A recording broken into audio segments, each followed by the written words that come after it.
Tuhan, kami bersyukur kepadamu. Di dalam keadaan apa saja kami boleh menyembah Engkau, bahkan mempersembahkan akan ibadah kami kepadamu.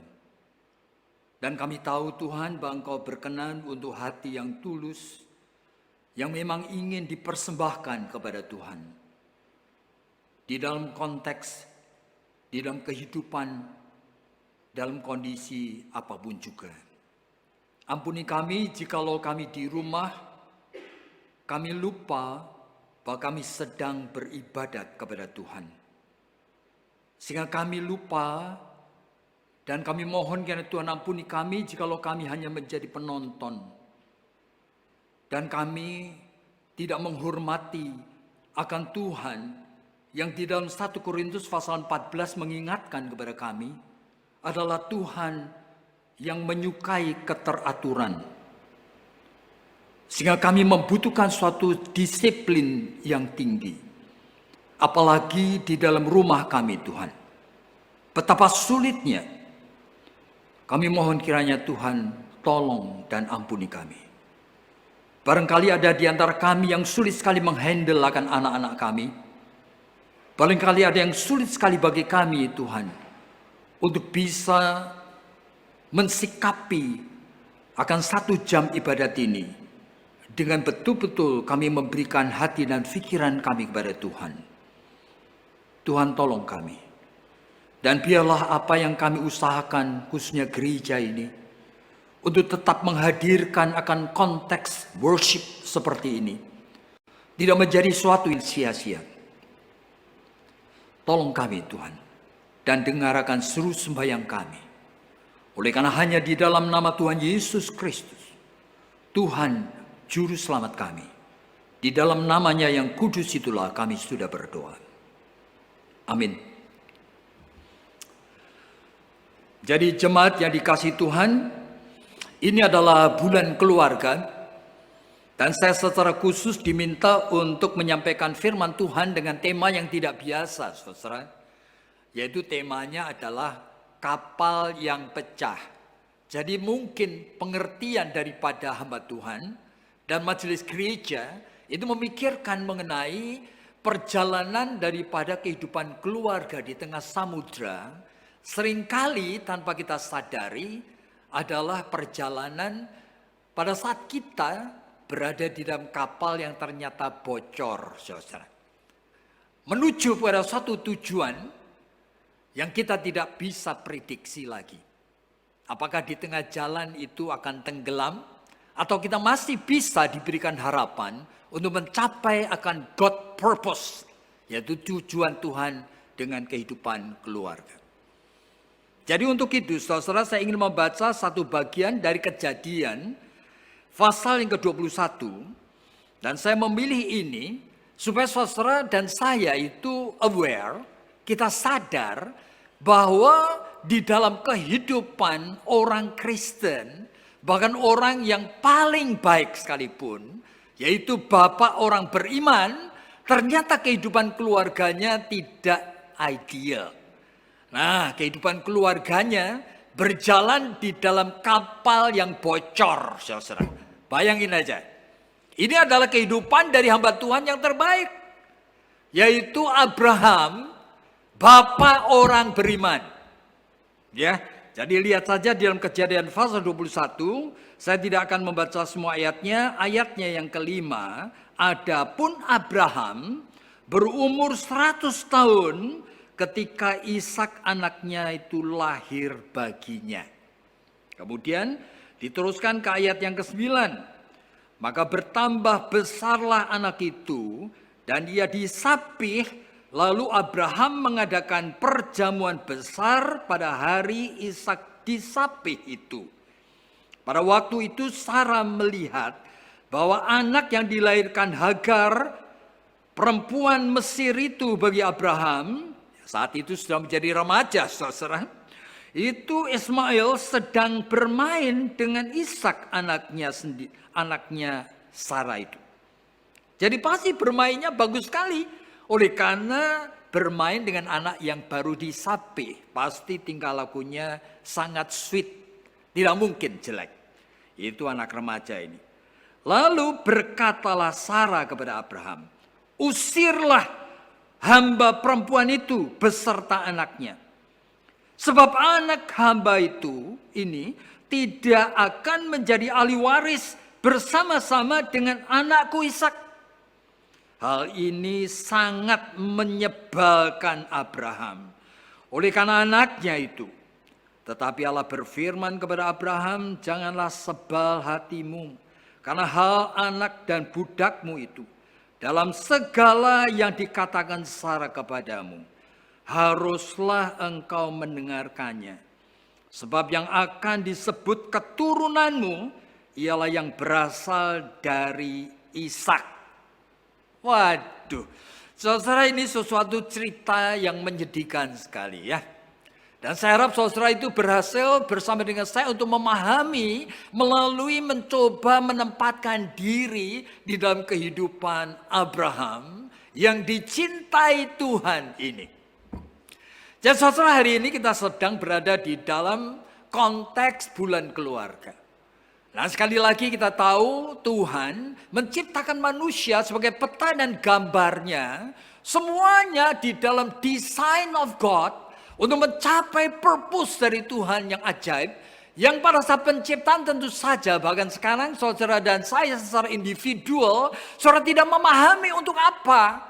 Tetapi kalau saudara mau perhatikan di dalam Kejadian pasal yang pertama, ayat yang ke-26, jelas sekali Tuhan itu mengatakan dengan jelas, aku akan menciptakan laki-laki dan perempuan peta dan gambar Allah ini. Lalu Allah menciptakan laki-laki dan perempuan lalu mengatakan, berfirmanlah mereka itu setelah memberkati Adam dan Hawa ini. Beranak cuculah, bertambah banyak, penuhi bumi, kerjakan bumi ini. Jadi untuk apa? Seluruh rencana keselamatan, rencana penciptaan Allah pusatnya kepada fungsi keluarga. Keluarga dipanggil untuk menghasilkan, melahirkan anak-anak Allah yang akan dipersiapkan oleh Tuhan sesuai dengan talenta yang memang Tuhan berikan supaya nanti menjadi partner-partnernya Allah untuk mengapa? Mengerjakan semua aspek dalam hidup ini. Jutaan aspek, saudara, bukan cuma ratusan ribu. Jutaan aspek. Dan masing-masing orang diberikan talenta untuk mengisi dan menggarap mengerjakannya. Dan harus dipersiapkan dalam rumah tangga. Saya bisa membayangkan apalagi setelah manusia jatuh di dalam dosa. Seluruh ciptaan ini sudah berdosa, sudah menjadi rusak.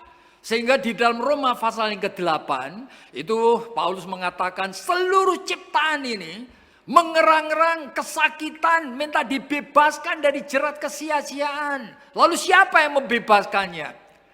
Baik itu bidang education, baik itu politik, baik itu science, baik itu mengenai language, baik itu mengenai music, mengenai business, apa saja, just name it. Semuanya sudah rusak dan harus ditolong. Yaitu melalui anak-anak Tuhan yang dipersiapkan di dalam rumah tangga. Supaya mereka itu mengenali talenta yang Tuhan berikan. Sehingga mereka itu menyukai panggilan Tuhan. Dan mereka bisa menjadi partner Tuhan. Menggarap, membebaskan semua ciptaan daripada jerat kesia-siaan di atas dosa ini. Jadi saudara bisa membayangkan ya. Jikalau sampai keluarga itu menjadi dysfunctional. Itu artinya apa? Keluarga tidak berfungsi. Makanya di dalam ceramah-ceramah keluarga saya selalu ingatkan ada 4 fase. Sebelum orang itu meresponi panggilan Tuhan, orang harus menikah dengan orang yang seiman. Nah, di dalam 2 Korintus kan disebutkan, jangan kamu menikah dengan orang yang tidak seiman, yang tidak sepadan. Oleh karena ini pernikahan itu bukan hanya untuk hidup bersama happy-happy, saudara. Kalau naturally speaking, ya memang begitu. Jadi manusia di dunia itu menikah itu untuk mencari kenikmatan dan happiness. Tapi bagi orang Kristen, happiness itu bukan tujuan pernikahan. Happiness itu adalah salah satu common grace. Anugerah umum yang Tuhan berikan kepada orang apa saja. Termasuk ateis, termasuk antikristus juga diberi hak untuk happy-happy, saudara. Jadi happiness itu adalah pemenuhan kebutuhan subjektif manusia. Dan semua orang berhaknya. Saudara, kadang-kadang mau pakai cara-cara yang tidak benar, is oke aja. Tapi saudara, jangan salah mengerti. Jadi menikah dengan orang seiman, supaya sejak menikah, manusia sudah mengerti kenapa aku menikah. Kenapa tidak hidup lajang aja. Oleh karena apa? Oleh karena aku sudah siap. Untuk ngapain? Meresponi panggilan Tuhan. Dan aku membutuhkan orang lain. Di dalam Kejadian pasal 2 ayat 18. Tuhan mengatakan, it's not good for man to be alone. Manusia sendiri itu tidak baik. Aku akan memberikan penolong. Oleh karena Allah, sebagai peta dan gambar Allah, kita adalah makhluk yang membutuhkan orang lain. Sama seperti Allah yang adalah Tritunggal, Bapa, Putra, dan Roh. Yang inseparable, yang tidak pernah terpisahkan. Yang terus saling membutuhkan, dan kita adalah gambarnya. Kita makhluk sosial membutuhkan orang lain. Nah, bersama dengan orang yang menjadi istri atau suami kita, yang seiman, kita bisa menciptakan suasana koinonia. Yaitu suasana di mana Matius 18 ayat 20 itu mengatakan, dua orang yang berhimpun di dalam ikatan kasihku. Menjadi konteks kehadiran daripada Kristus sendiri. Jadi kalau dua orang menikah tidak seiman, bagaimana mungkin mereka itu bisa menjadi konteks kehadiran Kristus yang menuntun hidup mereka? That's impossible. Makanya langkah pertama mesti seiman dulu. Tapi persoalannya seiman itu pun kompleks, saudara. Oleh karena tidak semua orang satu gereja itu seiman. Bahkan level iman orang-orang itu juga tidak sama. Saudara, di gereja ini saya akan pernah mengatakan, dari riset James Fowler itu ada 7 level iman sesuai dengan struktur jiwa manusia. Jadi kalau levelnya oleh karena strukturnya terlalu sederhana, barangkali levelnya itu undifferentiated faith, ya kan? Orang ini tidak ngerti, dia ke gereja pun untuk apa juga tidak ngerti, meskipun tiap minggu dia datang gereja, tapi tidak ngerti, undifferentiated. Nah, ini apakah orang Kristen? Iya, tetapi bagaimana kita tuh tahu bisa kerjasama dengan orang yang sebetulnya seperti ini meskipun Kristen. Tapi kalau strukturnya lebih baik lagi sedikit, namanya intuitive projective faith. Nah, sebetulnya sudah ada intuisinya, ada feelingnya. Sekali kalau ditanya, ngapain kamu ke gereja? Ya aku seneng, tapi yang disenengin sebetulnya tidak ada hubungannya dengan Tuhan. Aku senang oleh karena ketemu pacarku. Aku senang oleh karena bersama papa mamaku. Aku senang oleh karena ketemu teman-temanku. Aku senang oleh karena apa? Di gereja ada suasana yang bagus. Aku senang oleh karena aku dipakai untuk main piano. Aku senang oleh karena ya aku dipuji. Oleh karena aku bisa main musik dengan bagus. Nah, senangnya itu sebetulnya tidak ada hubungannya dengan Tuhan meskipun main musik di gereja. Aneh ya. Ini namanya intuitive projective faith. Sehingga pada saat orang khotbah, orang-orang seperti itu, dia tidak dengerin saudara. Oleh karena itu bukan kebutuhannya. Dia mikir aja tidak mengenai firman Tuhan. Nah, bagaimana orang seperti ini kalau menikah dengan orang yang levelnya sudah lebih mature, mungkinkah mereka itu kerjasama meresponi panggilan Tuhan? That's impossible. Jadi saudara, namanya seiman tidak sama dengan oleh karena satu gereja. Oleh karena seiman berarti level imannya cukup matang. Di mana dua orang itu waspada dengan sungguh. Hidupku ini bukan hanya untuk diriku. Aku disatukan Tuhan dengan perempuan yang menjadi istriku ini. Atau laki-laki menjadi suamiku ini. Oleh karena Tuhan punya maksud. Berarti setiap kali ada orang mau menikah. Atau setelah menikah beberapa tahun selalu saya menanyakan satu pertanyaan ini. Pernikahanmu itu atau pacaranmu selama 3-4 tahun ini. Apa sudah menimbulkan dampak positif atau enggak? Loh, apa maksudnya Pak? Kalau you betul-betul pacaran dengan orang yang Tuhan kehendaki, pasti ada perubahan dalam hidupmu. Kamu pacaran 3 tahun, kamu menjadi lebih bijaksana. Kamu lebih menjadi bertanggung jawab. Kamu lebih mampu menerima perbedaan. Kamu lebih mampu untuk mengerti tuntunan dan kehendak Tuhan dalam hidupmu. Iya apa enggak? Kamu bisa mengontrol emosi dengan lebih baik apa enggak? Kalau enggak, dia barangkali bukan jodohmu. Oleh karena kamu ternyata ada interaksi dengan orang seperti ini dan tidak ada efek apa-apanya. Bahkan seringkali pacaran kemudian menikah dengan orang ini, kehidupanmu itu declining, merosot. Kamu menjadi seorang yang tidak bisa bergaul. Kamu sekarang itu jauh dari orang tuamu. Kamu sekarang tidak suka sekali bertanggung jawab di dalam hal-hal rohani. Kamu tidak lagi aktif di gereja. Nah, ini kamu sudah menikah dengan orang yang keliru. Bayangin saudara. Oleh karena menikah itu tahapan pertama harus dengan orang yang seiman. Lalu yang kedua sepadan. Berarti orang ini pada saat berinteraksi menstimulir growth.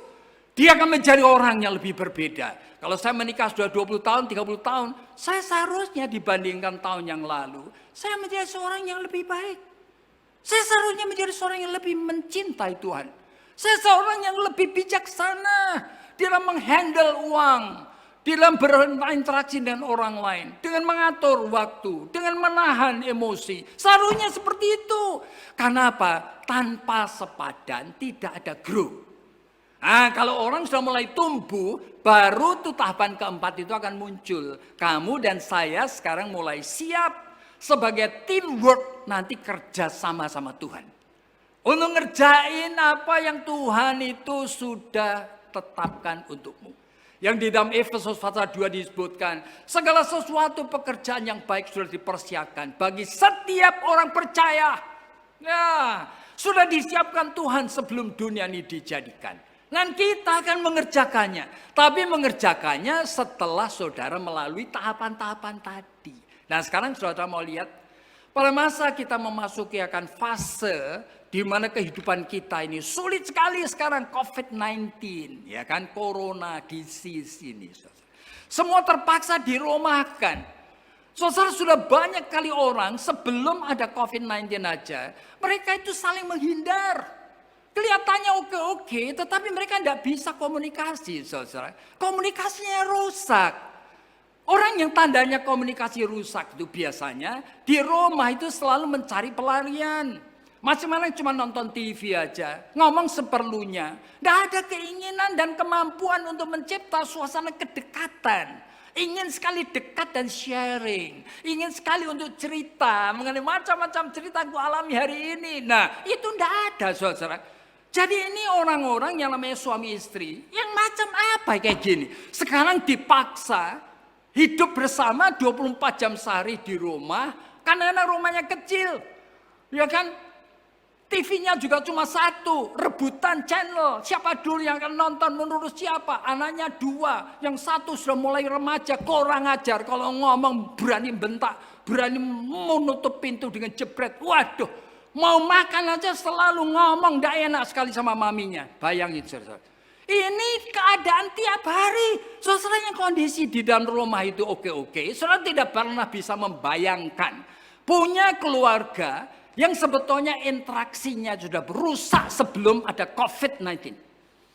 Dan sekarang ada di dalam rumah tangga saudara-saudari. Mendengarkan khotbah seperti ini. Ikut kebaktian aja. Saudara nanti akan lihat. Anak saudara jalan sana jalan sini pura-pura mau pergi kamar mandi WC, tapi pas pikiran matanya terus lihat akan TV yang nyala, ya lo sih lihat aja. Saudara, disangka saya tidak tahu. Saya tahu kondisi yang real. Dan sekarang dalam keadaan yang seperti ini, plus kalau misalnya aja, saudara bisa membayangkannya, jikalau sebelumnya itu sudah ada pengalaman yang bad, yang jelek, misalnya suami pernah selingkuh. Sudah timbul kebencian, sudah mistrust, tidak percaya. Lama-lama yang selama ini mencoba menekan perasaan. Sehingga ngapain? Ya suami terus kerja supaya tidak ketemu istri. Pulang malam tinggal tidur. Nah, istri di rumah juga sibuk ke gereja, sibuk ke apa. Oleh karena menghindari pertengkaran dan tidak mau cerai. Tetapi luka itu tidak pernah sembuh, saudara. Dan sekarang ini harus bersama di rumah. Tiap hari ketemu, saudara. Makan bersama. Tidur masuk kamar tidur, kadang-kadang saya melihat kamar-kamar aja di daerah kami tempat tinggal aja, saya ketemu teman-teman kamarnya kecil-kecil, saudara. Jadi masuk kamar itu ketemu terus, saudara bisa membayangkan ya. Jadi ini kondisi keluarga mau berbicara mengenai Tuhan, kebenaran, wong belum bicara mengenai bagaimana mengontrol emosi aja tidak bisa, sulit sekali. Dan kita sedang memikirkan mengenai apa? Kapal yang bocor. Nah, apa kondisi kapal saudara itu bocor? Saudara tahun 1912 itu. 1912. Itu ada kapal yang besar dan terbagus yang bisa muat lebih dari 2.300 orang. Ya, diisi oleh orang hampir 2.100 orang, saudara. Titanic yang unsinkable. Oleh karena apa? Oleh karena kapal sudah dibuat luar biasa bagusnya, gedenya luar biasa. Perjalanan dari Inggris ke New York. Ada ratusan keluarga super kaya dari Inggris. Sudah menjual semua harta bendanya oleh karena apa? Mau bermigrasi tinggal di Amerika, saudara. Sehingga cuma bawa berlian-berlian atau uang yang apa pound sterling. Ya cuma begitu-begitu aja. Tahu-tahu hari keempat, saudara. Kapal itu menabrak akan iceberg. Iceberg itu tipnya yang ada di atas cuma sedikit. Bawahnya itu seperti pulau, saudara. Dan ini kapal tidak lihat, saudara. Begitu menabrak bagian pinggir, ada 3 lubang di sana. Pelan-pelan itu kapal itu sinking. 1.514 orang itu meninggal dunia. Hanya 700 orang yang bisa naik ke Skoci itu untuk di keadaan hawa dingin sekali di Newfoundland itu. Nah, saya bisa membayangkan baru nanti pada tahun 1984 itu ditemukan lagi kemampuan orang untuk turun ke dalam yang ternyata itu hampir 13 mile, hampir berapa kilo dalamnya. Untuk memfoto lebih dari 100 picture. Itu kapal Titanic ini. Nah, saudara, saya bisa membayangkan ini adalah kapal yang luar biasa sekali. Siapa yang nyangka akan sinking, akan habis seperti itu. Bagaimana dengan Abraham? Dan saudara, cerita daripada Kejadian pasal yang ke-21. Ini saya mulai melihat ini ya. Apa yang terjadi dengan Abraham ini? Saudara, rupanya kalau kita melihat akan Yakobus pasal yang pertama, dosa itu munculnya mulai daripada keinginan. Nah, keinginan begitu dibuahi lalu menjadi dosa. Jadi keinginan ini apa? Oh, Abraham dan Sarah ini orang-orang baik, orang dipilih Tuhan dengan istimewa sekali. Oleh karena di dalam Yosua pasal 24, Abraham itu dipanggil pada saat Abraham masih menyembah berhala. Berarti tidak ada orang kenal Tuhan Yehova ini. Belum ada orang kenal Tuhan Yehova ini. Tidak ada. Jadi Abraham barangkali mirip ya. Seperti siapa? Mungkin mirip seperti orang-orang Athena yang belum kenal Tuhan itu. Yang pada saat Paulus ada di sana, kemana-mana orang-orang ini selalu membuat patung-patung. Dan ternyata ada satu patung yang lahir daripada kerinduan yang diperkenan Tuhan. Buat patung, oleh karena memang budayanya kayak gitu. Tetapi dia tahu, yang aku inginkan Tuhan yang sejati. Sehingga dia mengatakan, kepada Allah yang tidak kukenal. Nah, bayangin aja. Nah, ketika Paulus itu lewat ke sana dan melihat ada patung yang seperti itu, dan dia mengatakan, jadi ini aku datang memberitakan kepadamu Allah yang ada di antara kamu cari tapi belum kenalin.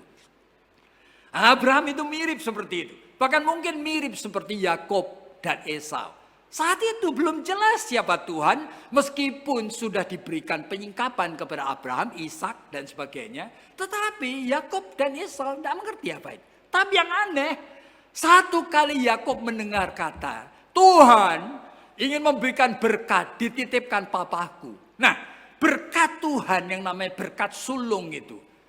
Apa itu dia tidak tahu, saudara. Tetapi Yakob mendengar itu, kepinginnya bukan main. Aneh ya, dengan cara apapun juga sampai menipu Esau, menipu ayahnya dan sebagainya untuk mendapatkan itu. Makanya di dalam Roma Tuhan mengatakan aku itu mencintai Yakob ini. Aku membenci Esau. Karena dia punya something, sesuatu yang Esau tidak punya. Yaitu kerinduan untuk mengenal aku. Nah, sehingga pada saat saya membaca Yosua pasal 24, saya almost sure sebetulnya kenapa Abraham dipilih. Oleh karena dia punya something yang dia cari, yaitu Tuhan yang hidup. Yang sekarang dia belum mengerti, dia masih menyembah berhala. Nah, orang seperti Abraham itu the chosen one, luar biasa. Dia adalah orang istimewa. Dan sekarang Tuhan memanggil dia nurut aja, saudara. Keluar tinggalkan orang tuanya.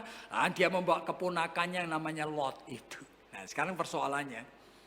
Di tengah jalan Tuhan itu memberikan janji. Bahwa aku akan memberikan kepadamu keturunan. Tapi saudara, macam-macam pengalaman. Pengalaman sampai pergi ke Mesir. Pengalaman menghadapi ini, menghadapi itu. Tunggu-tunggu, tidak ada apa-apanya. Kalau cuma setahun, saudara bisa mengerti ya. Tapi ini 10 tahun, saudara. Di dalam Kejadian pasal 16 itu sampai akhirnya 10 tahun. Sampai akhirnya mereka itu mencoba untuk menafsirkan janji Tuhan. Menafsirkannya manusia tentu saja sesuai dengan bekal yang punya. Yaitu lingkungannya seperti apa. Sehingga Sarah itu mengatakan jangan-jangan maksud Tuhan adalah anak dari keluarga ini. Nah, keluarga ini aku punya banyak budak. Ada budak dari Mesir. Itu kan aku bisa bunuh aja bisa. Itu milikku. Jadi kalau dia punya anak, ya menjadi anakku. Lalu dia pikir, dia tafsirkan begitu. Nah, bayangin ya. Tapi ini keinginan ini muncul oleh karena Tuhan sebetulnya berlambat-lambat. Ini bukan kesalahan yang langsung kesalahan Abraham dan Sarah. Ini Tuhan berlambat-lambat. Tapi Tuhan berlambat-lambat pasti ada reasonnya. Tetapi antara Tuhan yang berlambat-lambat dengan kondisi readiness dari Abraham dan Sarah. Ternyata tanda petik tidak matching. Sehingga terjadi suatu disequilibrium, suatu keterkiliran. Nah, Abraham kemudian cuma mikir aja, ya sudah nurut aja. Dikasih Hagar, lalu hubungan seksual dengan Hagar. Dan ternyata Hagar kemudian ngapain? Hamil, saudara. Dan akhirnya lahir anak yang menjadi Ismail. Nah, sekarang bayangkan ya. Jadi mulai dengan peristiwa seperti itu. Lalu muncul keinginan-keinginan.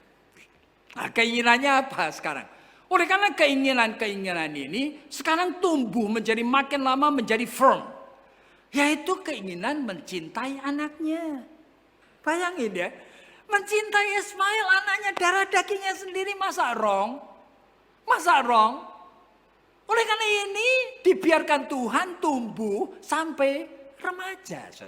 Bisa membayangkan dalam Kejadian pasal 17 tiba-tiba Tuhan baru nongol lagi. Lalu mulai mengatakan, ya kan, tahun depan Sarah punya anak. Abraham tertawa, Sarah tertawa. Tapi bukan tertawa dok, saudara. Sekarang keinginan sudah dibuai menjadi sesuatu dosa. Hati-hati. Oleh karena Abraham mulai ngomong kalimat seperti ini. Tuhan, alangkah baiknya kalau Ismail saja. Nah, saudara perhatikan ini ya. Jadi ini dari mulut Abraham tidak lagi mengharapkan anak yang lain. Tidak lagi. Dia tidak mau mengharapkan anak ajaib. Tidak lagi dia. Bukan dari Sarah.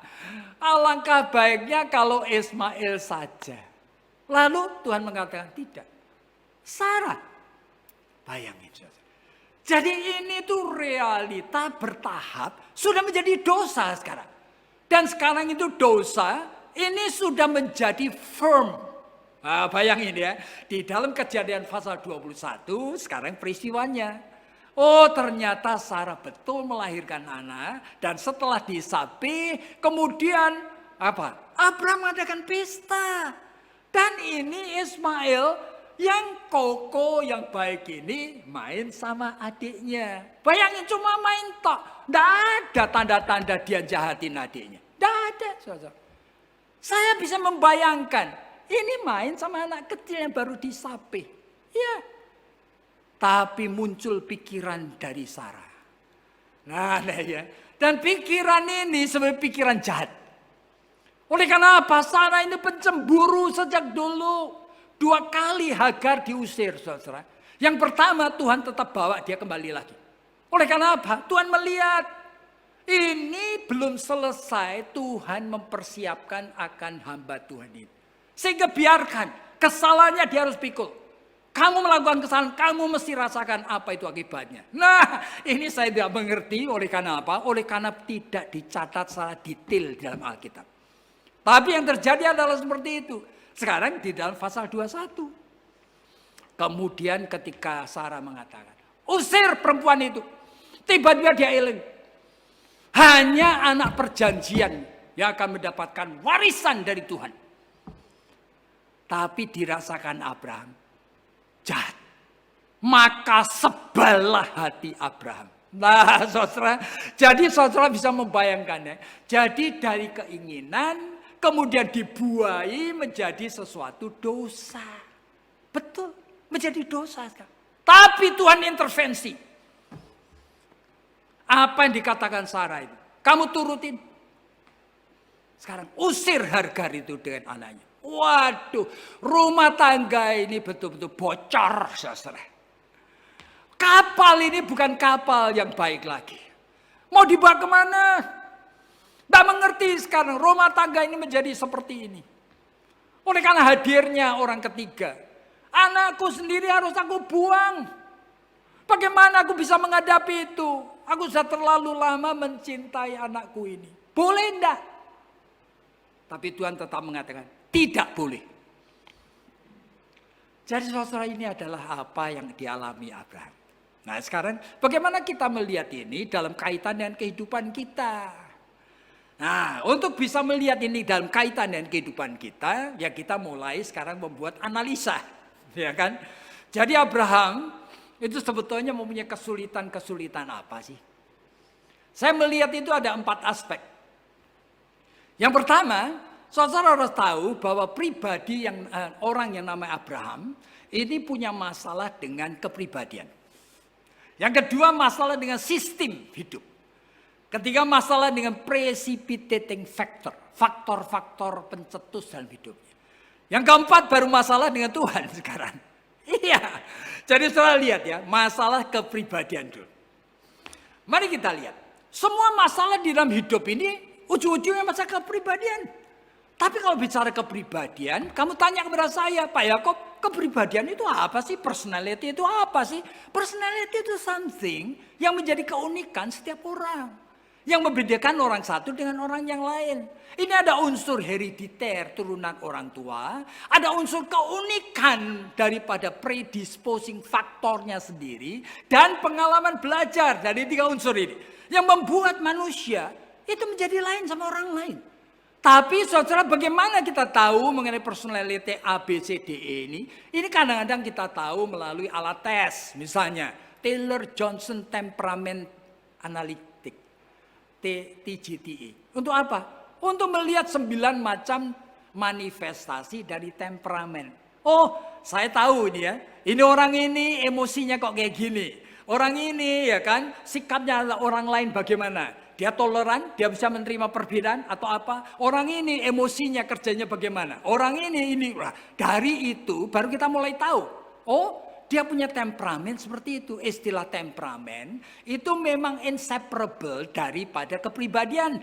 Tapi temperamen is not kepribadian saja. Oleh karena temperamen kadang-kadang diklasterkan kepada 4 kelompok gitu loh. Oh, kepribadian orang temperamennya kolerik. Ya kan, ada yang temperamennya plekmatik, ada yang temperamennya melankolik dan sebagainya. Nah, itu membuat orang mulai melihat ini keunikan kepribadian orang, temperamennya seperti itu. Seperti sangat perasa, gampang sekali tersinggung, tetapi peka sekali juga untuk menolong orang lain. Nah, dia orang melankolik ya. Ada orang yang kemana-mana senang sekali mencipta suasana. Menghadirkan kegembiraan. Dia tipe sanguin. Yang seperti kupu yang berjalan ke sana kemari. Yang tidak take it personally. Segala sesuatu. Ya gampang lupa, gampang memaafkan. Ya tidak punya plan tapi. Nah ini tipe orang seperti itu. Ada orang yang tipenya plekmatik. Yang selalu diam, cenderung males, mikir-mikir terlalu lama dan sebagainya. Dan sulit sekali memikul tanggung jawab oleh karena cenderung menjadi procrastinate. Di dalam apa ditunda-tunda, apa-apa ditunda. Lah bagaimana kita? Nah, tapi kalau saudara melihat misalnya alat tes yang namanya MMPI, misalnya Minnesota Multiphasic Personality Inventory. Nah, itu ada 500 lebih pertanyaan, membuat orang itu mulai tahu ke personality-nya yang berkaitan dengan klinikal. Hal-hal yang barangkali menunjukkan dia punya gejala sakit jiwa apa enggak.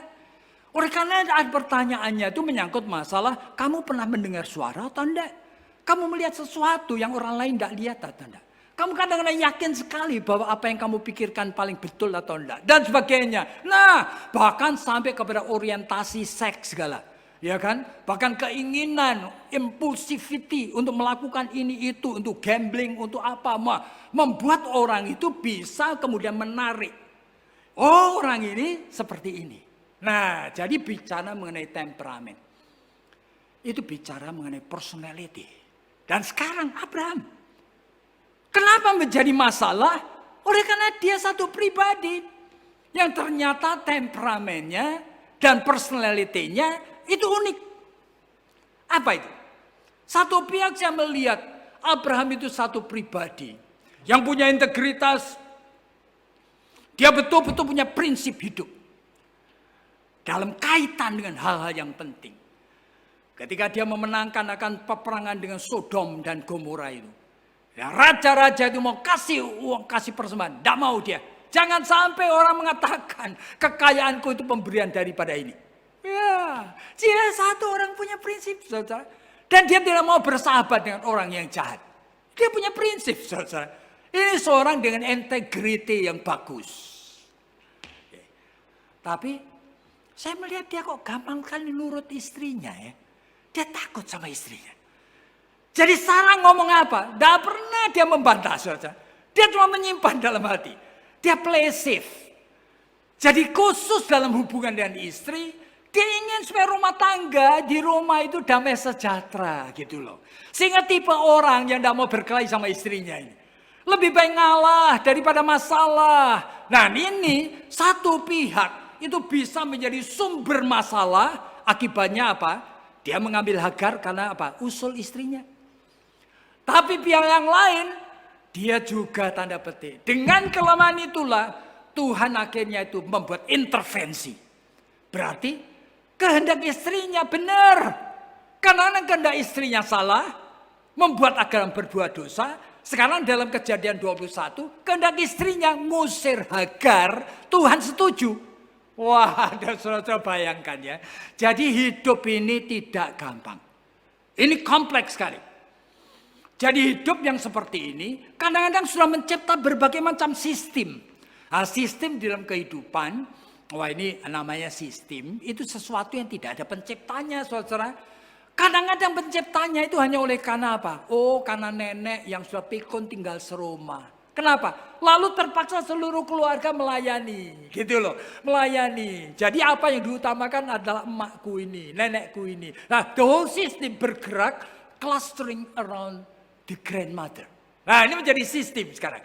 Semuanya rela ngalah, semuanya rela ngalah. Jangan sampai berkelahi, nanti emak itu susah. Nah semuanya emak. Nah ini sistem, kadang-kadang tidak ada penciptanya.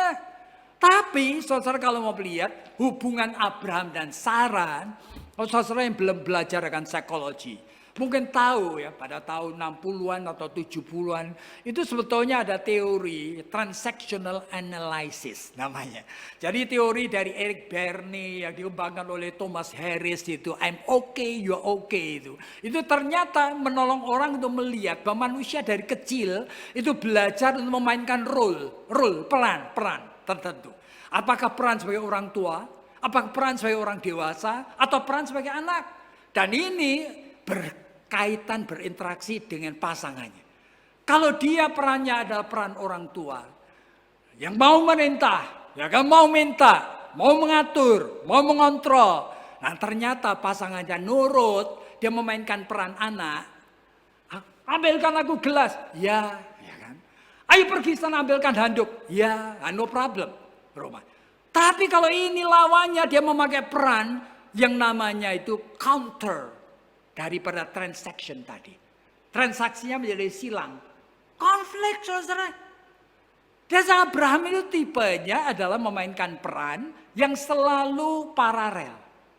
Nah, paralel sama siapa? Sama istrinya supaya tidak bertengkar. Jadi istrinya ngomong apa nurut. Meskipun tidak setuju, mangkel dia. Tapi tidak berani ngomong. Nah inilah yang terjadi. Dalam rumah tangga, kita selalu melihat hal seperti ini itu terbentuk tidak sengaja, saudara. Kadang-kadang membuat ada orang tua itu sudah tidak mempunyai daya menghadapi anak remajanya. Oleh karena apa? Daripada nanti dia dikurang ajarin sama anaknya. Ya lebih baik dia sudah. Oleh karena anak itu berani nuding, matanya melotot sama papanya. Ya sudah diam aja. Daripada nanti kebablasan, saya tidak tahan, saya berbuat jahat. Nah, ini sudah menjadi sistem. Jadi sistem yang seperti ini sumber masalah dalam rumah tangga. Oleh karena apa? Jangankan saudara berpikir mengenai God purpose yang nanti harus dikerjakan. Oleh karena di tengah jalan aja seperti ini. Sehingga menghadapi akan realita kompleksnya sistem. Kemudian ada personality, ya kan? Lalu ada yang namanya itu precipitating factor. Nah, factor itu tidak bisa kita itu hindari. Precipitating factor. Abraham, Sarah keluar dari ternyata ada kelaparan. Terpaksa pergi ke Mesir. Atau pergi kemana ketemu Abimelek. Atau pergi kemana, oh ternyata Lot itu budak-budaknya dengan budaknya Abraham berkelahi. Terpaksa pisah. Ya, precipitating factor. Sudah ngomong Lot, kamu pilih yang baik. Milihnya keliru tempatnya. Lalu di sana itu kemudian dirampok, mau dibunuh. Terpaksa Abraham berani sekali saudara. Jadi pribadi yang tadinya itu seolah-olah penakut. Seorang yang tidak selalu play safe. Pada saat kritikal, Abraham itu menjadi manusia yang sangat berani. Oleh karena apa? Begitu tahu Lot dan keluarganya itu diambil oleh orang-orang yang jahat itu. Ya, oleh karena seluruh Sodom dan Gomora itu diambil semua, dirampok. Kemudian apa? Abraham menggerakkan budak-budaknya. Budak-budak itu apa? Orang yang membawa akan kambingnya itu loh. Ini bukan tentara. Abraham berani sekali untuk kemudian bisa menyelamatkan keluarga ini. Nah, bayangin. Jadi ini pribadi Abraham. Tetapi di dalam kondisi hidup ini selalu bergerak. Kadang yang tadinya tidak ada apa-apa. Saya kenal satu keluarga. Menikah itu dengan begitu baik sekali, saudara. Istrinya baik, selalu menjaga jangan sampai berkelahi. Jangan sampai ada pertengkaran. Suami juga begitu. Ternyata anak remaja sekolah di luar kota. Nah, tiba-tiba suatu saat suaminya ngomong sama istrinya. Saya mesti jujur ini. Saya punya anak yang lain. Ternyata diam-diam dia itu sudah ngapain. Tadinya dia itu tidak pernah ada pikiran mau berzina. Tapi oleh karena apa? Temannya semuanya biking itu. Main sepeda keliling kemana-mana. Itu selalu berhenti, lalu ngobrol-ngobrol, lalu teman-temannya beberapa itu memperkenalkan dia. Dengan apa? Cuma hanya dengan caddy. Caddy itu orang yang main, yang suka melayani orang di golf itu loh. Begitu saja. Satu kali ketemu dengan dia ini. Main ada hubungan seks dengan dia. Ternyata caddy ini tahu sekali bagaimana mengambil hati laki-laki. Yang tidak pernah laki-laki ini dapatkan dari istrinya. Cara ngomong yang baik. Hormat. Respect. Bisa bercanda dengan enak sekali. Dan plus dia lebih muda. Dia seksi. Bayangin. Suami itu diam-diam terus memelihara ini. Sampai berpuluh tahun. Tidak ada orang tahu. Begitu anaknya lulus pergi ke luar kota. Dan dia sudah melihat. Saya harus jujur oleh karena apa? Ternyata anak saya dengan yang itu sekarang sudah mulai besar. Saya harus jujur. Saya punya anak yang lain. Saya minta ampun. Istri itu kemudian ketemu saya itu sampai bingung. Mau diapakan? Bagaimana orang bisa tahu bahwa realita hidup itu sebetulnya sudah seperti ini. Seperti kapal yang bocor. Oleh karena apa? Oleh karena tidak kelihatan. Ini bukan suami yang memang dari dulu itu abusive, omongannya jahat atau suka melacur. Tidak kelihatan sama sekali. Dan dia aktif sekali di gereja. Bagaimana bisa menduga di dalam dunianya pikiran dari suami yang tersembunyi itu. Ternyata ada yang seperti itu. Oleh karena apa? Precipitating factor. Lingkungan itu memberikan apa? Faktor pencetus. Pergaulan, teman dekat, ya kan, iseng, waktu luang, olahraga, ya macam-macam. Dan keluarga ini menjadi keluarga yang seperti ini. Sekarang bagaimana kita? Apa yang harus kita lakukan? Saudara saya percaya sekali ya, bahwa kita itu harus waspada. Kalau kapal itu sudah menjadi bocor, mau dikasih nasihat apa saja seringkali tidak berguna. Mau diingatkan firman Tuhan apa saja seringkali tidak berguna. Oleh karena apa? Oleh karena ini sudah melewati tahun-tahun, melewati membentuk sistem. Ini adalah manifestasi kepribadian yang kadang-kadang sulit sekali untuk dia sendiri kenal dirinya sendiri, apalagi memperbaikinya. Dan seringkali membutuhkan konseling. Jadi kalau saudara itu tahu apa yang disebutkan konseling, ini bukan pemberian nasihat, tapi konseling itu adalah teman bicara. Seorang yang bisa menghadirkan suasana yang kondusif, yang menyebabkan klien ini kemudian merasa dia cukup nyaman untuk bicara. Nah, bicara apa? Bicara bukan hanya bagaimana permukaan masalahnya itu apa, tetapi hal yang tersimpan di dalam pre-consciousness namanya. Tersimpan di dalam alam bawah sadar. Ada keinginan-keinginan yang macam-macam. Nah, saudara bisa bayangkan aja. Manusia itu tidak puas dan tidak happy itu karena apa? Wah, macam-macam sebabnya. Tapi intinya adalah karena kebutuhan primer tidak terpenuhi. Dari ratusan kebutuhan primer saya sebut saja 1-2 aja. Menghadapi seorang suami atau istri yang keras kepala. Sudah susah sekali. Saya tahu satu orang. Kaya bukan main. Suami ini barangkali punya ratusan miliar, saudara. Tetapi dia maunya tinggal di rumah petak yang memang dari mamanya. Tidak pernah mau memperbaiki rumah itu. Tidak pernah mau diajak pergi jalan-jalan. Padahal uangnya berlimpah-limpah. Jadi kalau mau istrinya pengen jalan-jalan ke luar negeri. Selalu dia ngomong, kamu pergilah sendiri sama temanmu. Dia tidak pernah mau ikut. Jadi hubungan suami seperti ini, stubborn sekali. Ada banyak suami yang ngomong dengan saya heran sekali. Padahal hubungan seks itu, kalau sampai istri saya mau, itu dia juga thrill. Dia juga merasa menikmati, saya melihat sendiri. Tetapi heran sekali. Kalau saya tidak sampai mengemis sampai nangis. Saya seperti anak kecil. Baru dia layani. Itu pun dengan terpaksa. Jadi saya bagaimana? Bagaimana saya tidak tergoda? Oleh karena di dalam 1 Korintus pasal 7 aja. Rasul Paulus pernah mengatakan.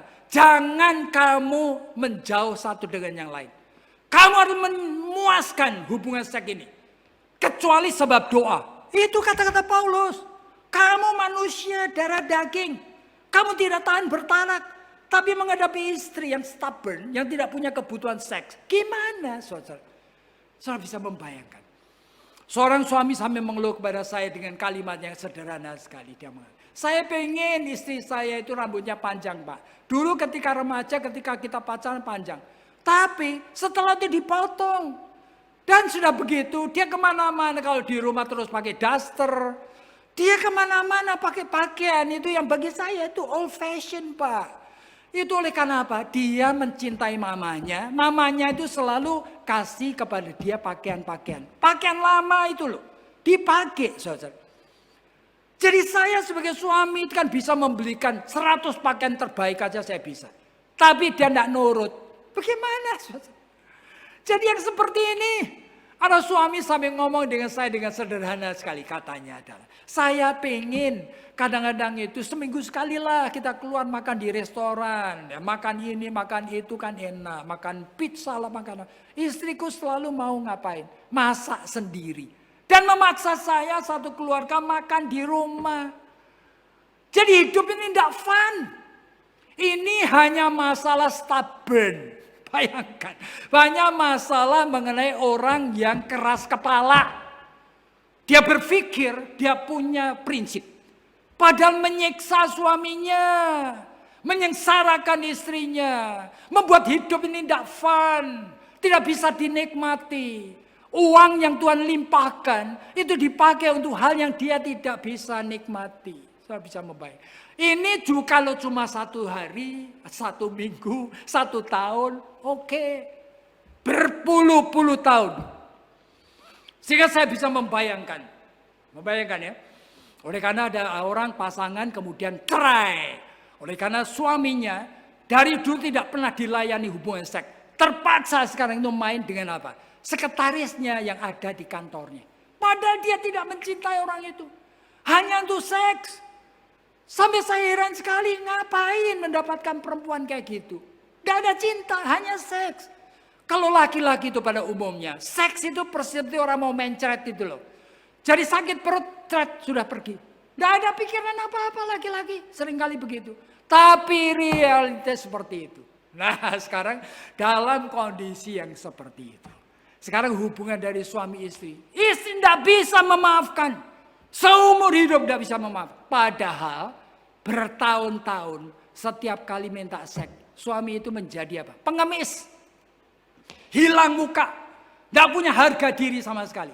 Dia menekan perasaan. Tidak mau berbuat dosa. Tidak mau berbuat. Tapi berpuluh-puluh tahun. Jadi ini keluarga Kristen.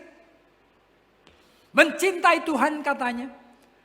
Ini masalah yang namanya personality plus system. Sudah menjadi seperti itu. Dan kemudian rumah tangga ini tidak berfungsi. Lalu bagaimana? Jadi saudara mesti waspada dengan sungguh. Kita ini anak-anak Tuhan. Dan kita hidup dengan prinsip Alkitab. Segala sesuatu ada hukumnya. Hukum kewajaran hidup. You diberikan uang 1 triliun. Tuhan pasti ingin supaya kamu juga boleh memakai mobil yang bagus. Rumah yang bagus. Sudah pasti. Meskipun uang itu juga untuk pekerjaan memuliakan Tuhan. Tapi beda dengan orang yang cuma diberikan uang 10 juta setiap bulan. Beda sekali. Jadi kalau diberi, wajar aja hidup. Jadi saya tidak merasa aneh melihat seorang wanita memakai tas yang harganya 1 miliar. Oleh karena apa? Oleh karena dia kaya banget. Dia punya hak. Jikalau dia itu hanya untuk diri sendiri, ya dia egois. Tapi dia juga kasih gereja juga besar. Iya, dia berhak. Jadi saudara, hidup itu sesuai dengan kewajaran hidup. Orang itu sudah menikah. Itu ada kebutuhan-kebutuhan yang harus terpenuhi. Terpenuhi apa? Makan ini bukan hanya soal sehat, saudara. Kalau ternyata suamimu atau istrimu ingin suatu hari itu makan sesuatu yang beda gitu ya. Ya silakan, apa salahnya? Cuma jangan sampai menjadi sesuatu yang tidak wajar. Oleh karena apa? Sama seperti misalnya saudara lihat ya. Di Jepang itu ada satu restoran sushi. Restoran sushi itu menyediakan akan ikan fugu, saudara. Ikan blowfish. Blowfish itu ikan yang beracun, saudara. 1 tahun itu kira-kira ada 4 atau 6 orang yang makan itu mati. Tapi aneh sekali, manusia itu juga mau makan. Jadi kita hidup seperti itu ya bagi kita orang Kristen. Jangan menganggap itu wajar. Bukan sesuatu yang wajar, yang begitu-begitu.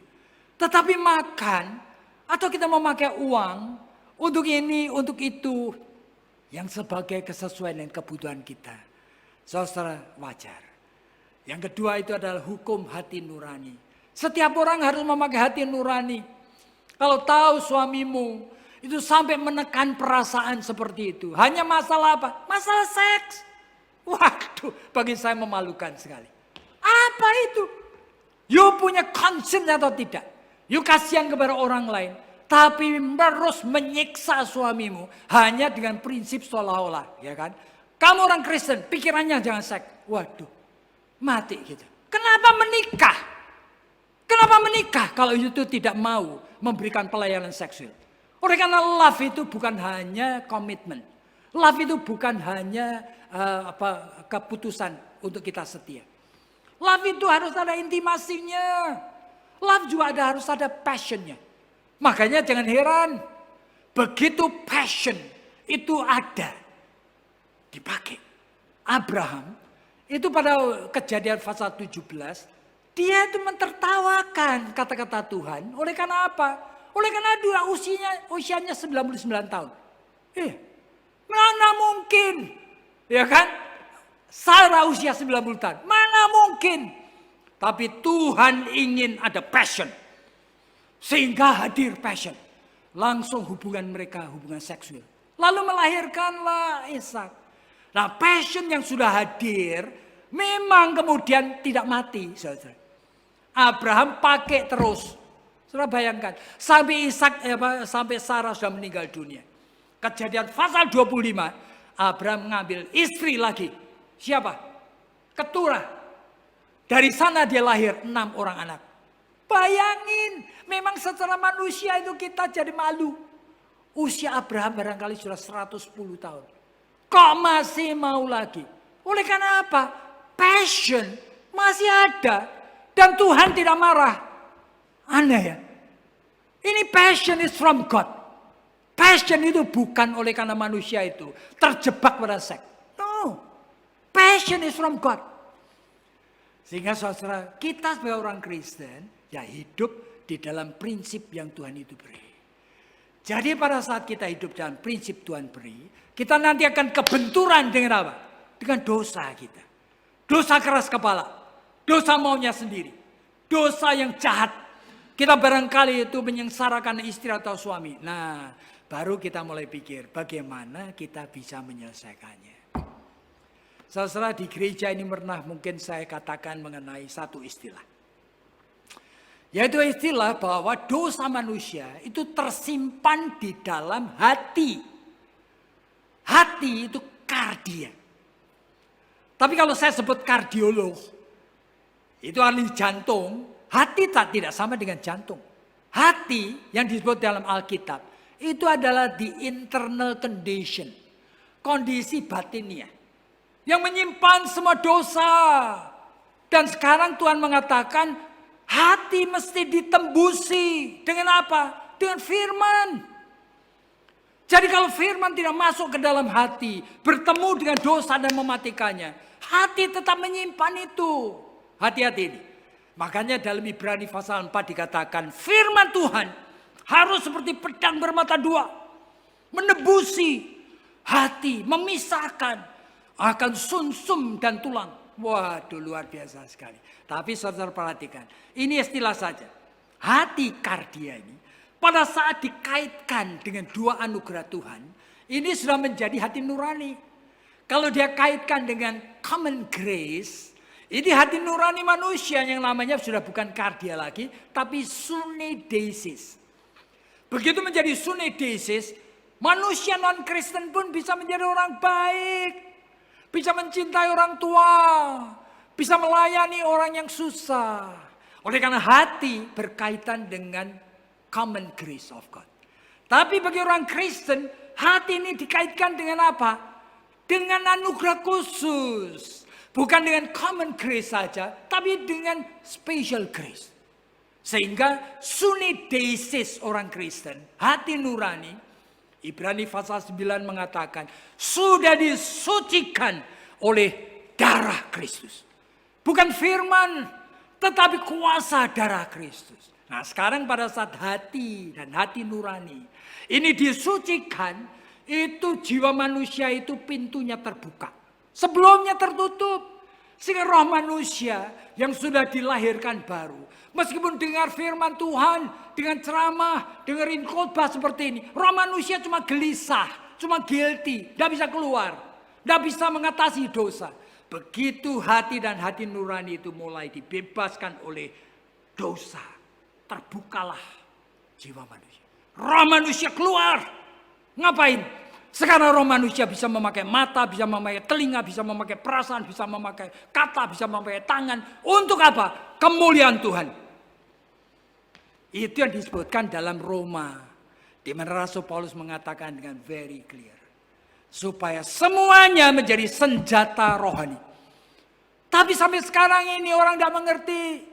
Sehingga kalau ceramah keluarga, selalu pikirannya adalah pokoknya firman Tuhan mengatakan ini. Jangan ini, jangan itu. Tidak ada way out. Jika saudara tidak mengerti prinsip dari Alkitab ini. Tidak ada jalan keluar. Manusia mengatasi akan kebocoran di dalam perjalanan kapal saudara.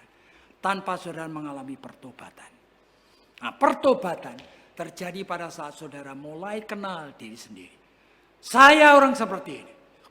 Dan izinkan dosa saya bertemu dengan kebenaran firman Tuhan ini. Maka pintu itu akan terbuka. roh saudara akan keluar. Dan saudara bisa mulai melihat dosa perjinaanmu itu dengan kebencian, dengan perasaan dan pikiran persis seperti Kristus. You mulai tahu, saya tidak bisa memaafkan mama saya.